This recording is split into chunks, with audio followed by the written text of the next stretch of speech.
Tonight, the sickening abuse of children playing sport, victims harrowing evidence to the Royal Commission. A mother critically hurt, allegedly struck with a hammer at her Sydney home. An unprecedented leak revealing the financial secrets of the rich and famous.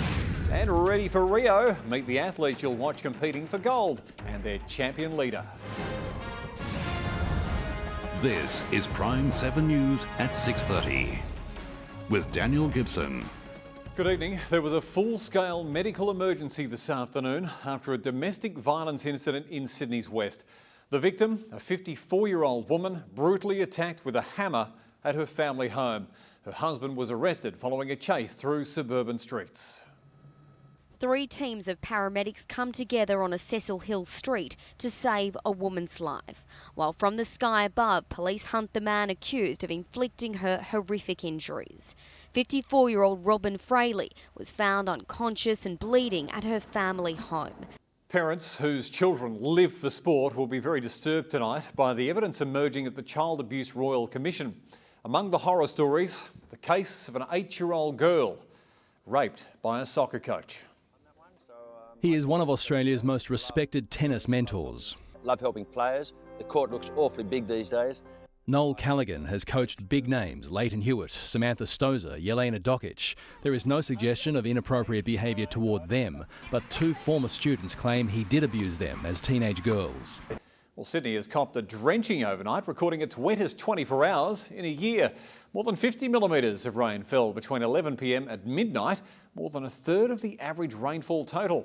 The city recorded 92 millimetres since 9 a.m. on Sunday, the highest daily rainfall total since this time last year. The Prime Minister's warning that we all have to live within our means. It seems to have become the latest political slogan. The Treasurer met with his budget raiser gang today, warning ministers if they want to spend more, they'll have to find the savings to match. Malcolm Turnbull's new mantra, we have to live within our means, is echoing throughout his government. We have to live within our means. Well, we have to live within our means. We must live within our means. There were more dramatic revelations today from Lindt Cafe workers at the siege inquest. 23-year-old Ellie Chen was a waitress at the cafe and served Man Monis tea on just her 3rd day on the job. She crawled through the doors with fellow cafe worker April Bay to escape. The inquest also heard that Joel Harat, the only one who still works at the cafe, he had scissors and a Stanley knife in his pocket and considered stabbing gunman Man Monis, who was becoming increasingly agitated. Joel also paid tribute to former cafe manager Tory Johnson, describing him as exceptional. The former Ballarat bishop who turned a blind eye to the actions of pedophile priests will take his secrets to the grave. Father Ronald Mulcairns died overnight after battling cancer.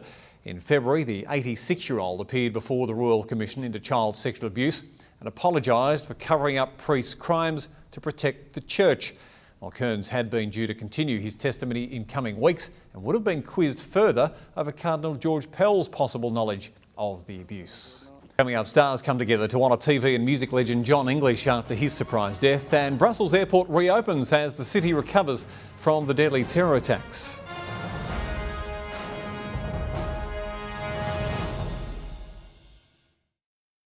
A schoolboy has pleaded guilty to throwing a seat from a moving train onto a busy road. The magistrate described the 14-year-old's actions on a Sydney train as impulsive and stupid. Wait, that's going to be on the news. Yes, it wasn't the first time he's acted up on public transport though. Police finding more videos on his mobile phone. A huge leak of secret records has revealed how the globe's rich and powerful hide their money in foreign tax havens.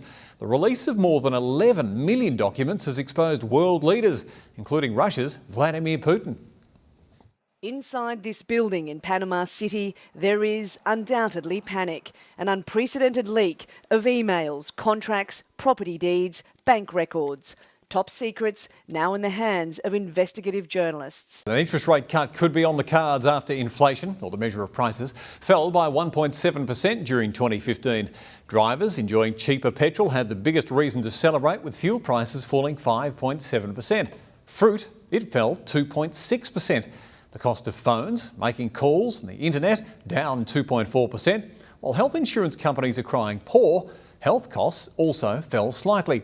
But prices for tobacco rose 7.4% And domestic travel, well, that was 5.9% more expensive. Let's have a look at finance now. The Aussie shares have fallen slightly. The big banks made small gains while the major miners dropped off. The All Ords lost around 4 points.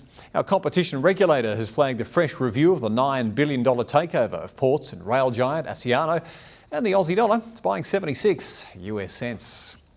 Just ahead, all the latest in the NRL with Benji Marshall calling for the big bucks, and West Indies blast their way back to the top of the cricketing world.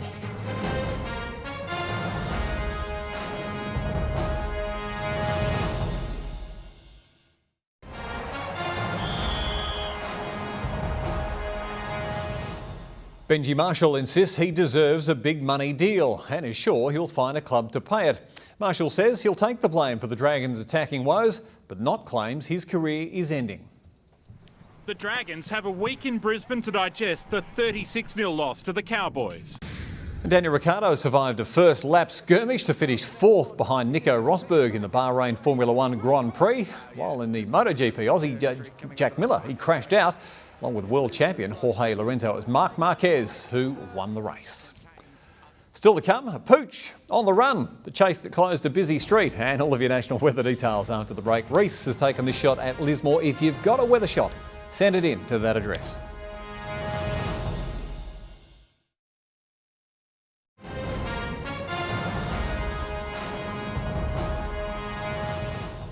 Kenny, some very heavy rain in Sydney today, but what's it looking like now? Yes, certainly. It's much better than what we saw overnight. In fact, just after midnight, we had around 50 millimetres or above in 1 hour, 94 millimetres in 24 hours up to 9 a.m. this morning. Those showers now contracting offshore. What we had was a bit of a convergence of winds with a front that was rolling up the New South Wales coast. That's now cleared away, but you can see those showers really centred around the Sydney region. It was actually the heaviest rain in a year, but that's now moved away, and we've got some warm weather developing over the next couple of days. In fact, for Sydney and probably quite a few other places, we have the warmest weather in probably 1 or 2 decades coming through for this time of year, for April. So we've got this high in the Tasman Sea once again. That picks up heat from the north and drags it down ahead of this front, which will be rolling across southern areas in New South Wales on Wednesday, causing a couple of showers, and then a southerly change will roll up the coastline during Thursday and Friday, delivering some showers to eastern areas once again, and that's going to drop temperatures as we look into the weekend. But over the next few days, we are looking at some pretty warm weather, and the temperatures are going to be rising over the next few days up until Thursday as well. So Dubbo up to 32, 31, 32 in Moree, similar temps to today. Condobolin and 34, and Wagga getting up to 32 degrees along the coast. Those temperatures will be rising in the northern winds as well. So 27 and mostly sunny for Sydney. In fact, the eastern capitals are very easy to forecast at the moment. Windy conditions in Melbourne ahead of the front coming in. Some showers and cooler temps tomorrow. And Daniel, mostly sunny in Brisbane too over the next couple of days.